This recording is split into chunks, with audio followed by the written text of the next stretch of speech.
April 22, 2024, Yukon, Oklahoma.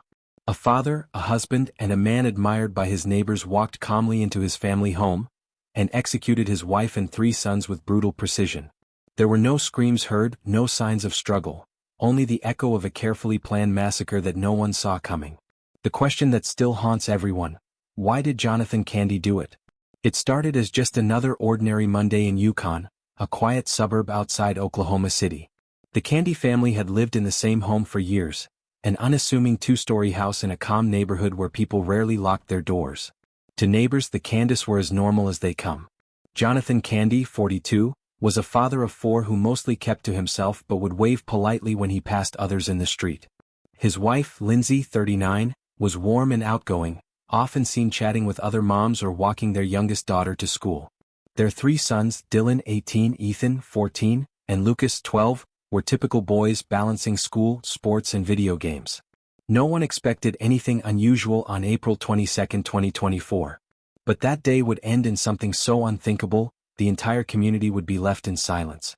That morning, nothing seemed off. Lindsey had posted a photo of the kids eating cereal before school. Dylan, the oldest, was preparing for graduation and excited about college. Ethan had just made the soccer team. Lucas was working on a science project. Life was moving forward as it always had, and there was no sign of what was coming. Jonathon spent the morning at home. According to his work logs, he'd recently left his job and was supposedly doing remote consulting. No one suspected he was unraveling. No one realized he'd been planning something for days, maybe weeks. What's chilling is how smoothly the day transitioned into night. The boys came home from school, likely greeted their mom, maybe complained about homework or chores. Dinner was probably on the table by 6 p.m., and at some point, they all sat together for one final meal. Surveillance footage from a neighbor's doorbell cam later showed Jonathon taking out the trash just before sundown. His demeanor? Calm, focused, normal. That would be the last image of him before everything went dark. Inside the house, it began. Authorities would later say the killings happened in quick succession. Each son was targeted individually in different rooms of the house. Dylan was likely first, found in his bedroom, shot at close range, no signs of struggle. Ethan was next in the upstairs hallway. Lucas, the youngest, was found in the living room with a television still playing nearby. It was as if Jonathon waited for the right moments to isolate each child. There were no signs of a scuffle, no evidence that anyone had tried to run. The attack was methodical, chillingly quiet. Then came Lindsey. She was found in the master bedroom. From the position of her body, police believe she had tried to run or fight back. Unlike the boys, she had injuries that indicated a brief struggle. But in the end, she too was killed. No one in the neighborhood heard a thing. No alarms. No shattered glass. Just stillness. And yet, one child remained alive. Jonathon had spared their youngest daughter. Just 7 years old, she was found unharmed in a bedroom the next morning, confused, alone, and sitting on the floor. She couldn't fully explain what had happened. She had fallen asleep watching cartoons and woke up to silence. No screams, no chaos, just quiet. The fact that Jonathon left her alive sent shivers through everyone involved in the case. It wasn't compassion. It was deliberate, calculated, intentional. What happened between the final shot and when police arrived is still uncertain. At some point during the night, Jonathon walked through the home, now eerily quiet. Blood had pooled in the hallways, family photos still hung on the walls. He left no note, no confession, nothing to explain his actions. And then, sometime after midnight, he turned the gun on himself. The next morning, police conducted a welfare check after Jonathon failed to show up for a scheduled appointment. Officers entered the house and were met with the kind of scene that leaves scars on even the most seasoned investigators. It wasn't just a murder. It wasn't even a spree. It was a slaughter, deliberate and staged to leave no survivors except the one child left behind. Word spread fast in Yukon. By noon, the house had become the epicenter of media attention. News vans, police barricades, stunned neighbors. No one could process what had happened. How could a man murder his entire family? Why now? And how had no one seen this coming? What made it all worse was how completely ordinary the Candys had seemed. There were no police records. No history of domestic violence. No warning signs, at least not on the surface. But as investigators would soon discover, the image of a perfect family was just that, an image. Behind the closed doors of their home, pressure had been building. Financial strain. Mental health struggles. Marital tensions. all of it quietly brewing beneath the surface. But none of those things, no matter how serious, could ever fully explain the events of April 22nd. And that's what made it terrifying. Because if someone like Jonathon Candy, outwardly calm, seemingly stable, could plan and execute the murder of his entire family without anyone noticing, then how many others like him are quietly walking among us? That night marked the end of one family, and the beginning of a mystery that still haunts everyone who knew them. When officers stepped into the Candy home on April 23rd, they were not prepared for what awaited them. The first responders who crossed the threshold of the quiet Yukon residence were greeted by silence so thick it felt suffocating. The front door was locked. There was no sign of forced entry. No shattered windows. No overturned furniture. The home was pristine, almost untouched, except for the blood. The bodies were discovered one by one, and with each room they entered, the crime scene grew more perplexing. The first was Dylan, the oldest son, just 18.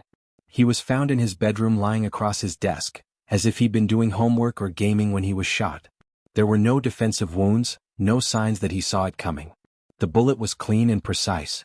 A single shot to the head. The lights were still on, his computer monitor still glowing faintly. His room remained eerily in order. Just down the hall was Ethan, 14.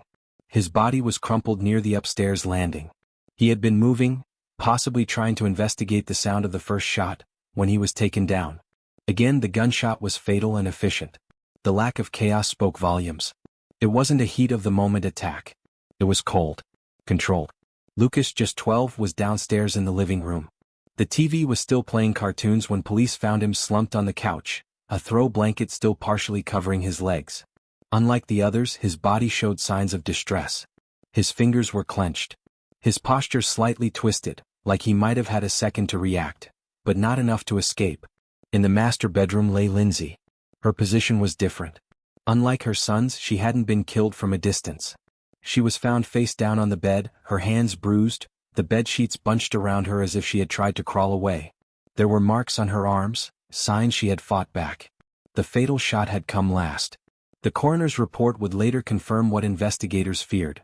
Lindsey saw at least some of what happened before she died. The sheer control evident in the crime scene stunned detectives. No furniture was overturned. No doors were kicked in. The home looked staged, as if Jonathon had wanted it to remain a perfect snapshot of domestic life, before extinguishing it entirely. And then, tucked away in the far end of the hall, they found the youngest daughter. Alive. She was sitting on the floor of her bedroom, surrounded by toys. She hadn't even known what happened. She hadn't left the room. She wasn't hiding, she had simply stayed put, watching cartoons until she fell asleep. When police picked her up, she asked why no one had come to tuck her in. The fact that she was left alive raised immediate red flags. This wasn't a case of a killer panicking and fleeing. Jonathon had made a deliberate decision.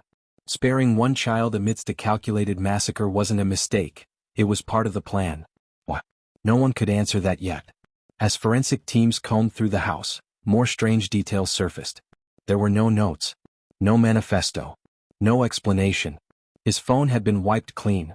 Texts, emails, even location history were deleted. His laptop was found in the garage, hard drive removed. It was as if Jonathon had tried to erase the digital footprint of his final days. Then came the more cryptic clues. On a mirror in the hallway bathroom, a strange message had been scrawled in lipstick. I did what I had to do. No signature. No clarification. The handwriting matched Jonathon's. But the phrasing raised more questions than it answered. Had he seen this as mercy? As justice? Or was it simply madness trying to justify itself? There was also the matter of the alarm system. The Candy home was equipped with a top-tier security setup. Motion sensors, cameras, smart locks. But everything had been disabled internally just after 7 p.m. The override code was used. No alerts were sent to the monitoring company. It was clean, efficient, quiet. Investigators began looking for evidence of outside involvement. Maybe Jonathon had been coerced, maybe someone else had a hand in it. But the house told a different story. There was no forced entry. No foreign fingerprints. No strange DNA. The killer had been someone who lived there. Someone the victims trusted. Ballistics confirmed all the victims were killed with the same handgun, a .45 caliber weapon registered to Jonathon. The magazine had been reloaded once, suggesting he had prepared for this in advance. He knew how many bullets he would need. He had mapped it out. The chilling part wasn't just the murders themselves. It was the effort he had gone through to make them look clean. as though it were a job, a mission, something to finish rather than something he emotionally broke into. There was no desperation in the way he moved through the house. The spacing of the victims, the calculated timing, it was execution, not frenzy. Neighbors had heard nothing. One reported seeing Jonathon on the porch that evening, sipping a drink. Another saw the kids playing basketball in the driveway an hour before. Everything had looked normal. No one had heard a single gunshot. The Candy house had been soundproofed better than expected. Thick insulation, double-pane windows, and the positioning of the house on a quiet cul-de-sac helped hide what was happening inside. No one suspected a thing until it was already too late. What disturbed investigators most wasn't just the brutality. It was the intent. The absence of chaos. The meticulous removal of digital trails. The handwritten message. And above all, the decision to leave one child alive. Jonathon didn't just snap. He planned. And whatever rationale he believed in that final hour remained sealed behind a silence he took to the grave. Ask ChatGPT. ChatGPT said. In the weeks following the massacre, the focus shifted from the horrific scene inside the Candy home to the man who orchestrated it all, Jonathon Candy. The question everyone demanded an answer to was simple. Why? But as investigators sifted through the remains of his life, it became clear that the reasons were not simple. They were buried beneath layers of financial ruin, emotional unraveling, and a tightly wound persona that had been slowly fracturing for years. Jonathon had always appeared stable. He was a former logistics manager for a regional trucking company and had provided for his family comfortably for more than a decade. But a closer look revealed cracks. He had lost his job quietly 6 months before the murders. There was no dramatic firing, no lawsuit or scandal, just a slow economic downturn and company restructuring. He didn't tell many people. He told his wife he was consulting and working from home, and at first, it seemed believable. But there were no clients. No invoices. No income. The Candies had been living beyond their means for years. Mortgage records, credit card debt, and bank statements painted a dire picture. The family was more than $90,000 in debt. College tuition for Dylan was looming. Lindsey's part-time teaching job barely covered household expenses. Their cars were leased. Their savings had dwindled. And Jonathon, instead of reaching out for help, chose to hide it. 4 months, he maintained a facade, carefully disguising the decay under smiles and routine. He still took the kids to school, still posted birthday photos, still mowed the lawn every weekend. But inside he was unraveling. Friends described him as reserved, a bit distant, but never volatile. He didn't drink excessively. He didn't have a criminal record. He wasn't known to be abusive. But what no one could see was that Jonathon was quietly collapsing under the pressure of keeping up appearances. And behind closed doors, the strain had started to seep into every conversation with Lindsey. Family texts recovered from Lindsey's phone showed arguments, subtle but increasing. She had grown suspicious of Jonathon's work story. She questioned missing payments, bounced checks, unreturned emails from their son's school about tuition forms. One message sent just a week before the murders read, "If there's something you're not telling me, I need to know now. We can't keep living like this." His reply was curt, "Everything's fine. I said I've got it handled." But he didn't. And he knew it. In his internet search history, investigators found chilling threads of premeditation. Over the course of 3 weeks, Jonathon had visited forums about family annihilators, searched for gunshot wound fatality statistics, and read articles about painless death. He looked up insurance policies, some active, some lapsed, and spent hours reading about infamous murder-suicides. It wasn't impulsive. It was methodical. He had even taken steps to conceal his state of mind. Prescription records showed he had been prescribed anti-anxiety medication 2 years earlier but had stopped refilling it. Instead, he resorted to isolation and secrecy. No therapy. No support group. Just quiet despair. The day before the murders, Jonathon visited the bank. Security footage showed him calm, wearing a pressed shirt and slacks. He withdrew $300 in cash, his last known transaction.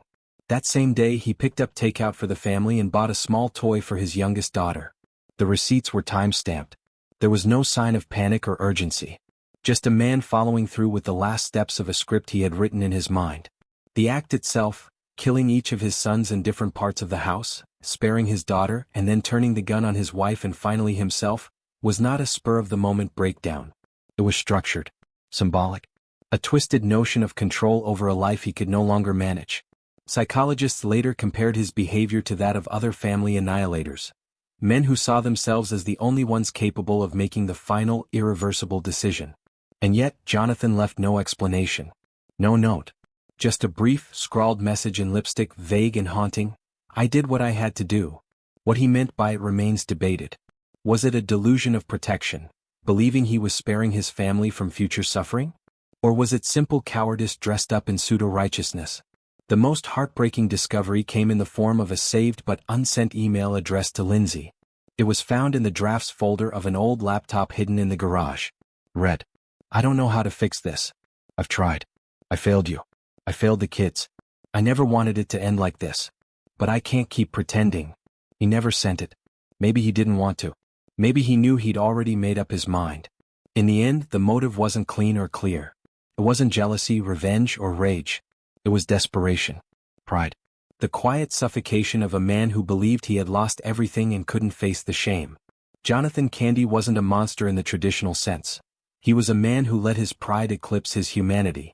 The surviving daughter, now in protective custody, will likely never fully grasp what happened that night. She was spared physically, but the psychological weight of being the lone survivor in a calculated massacre orchestrated by her own father is a trauma that will ripple for a lifetime.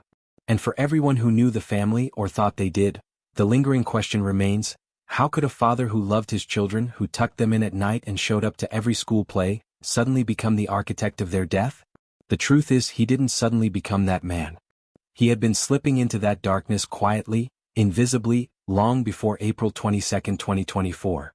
And no one saw it. Not in time.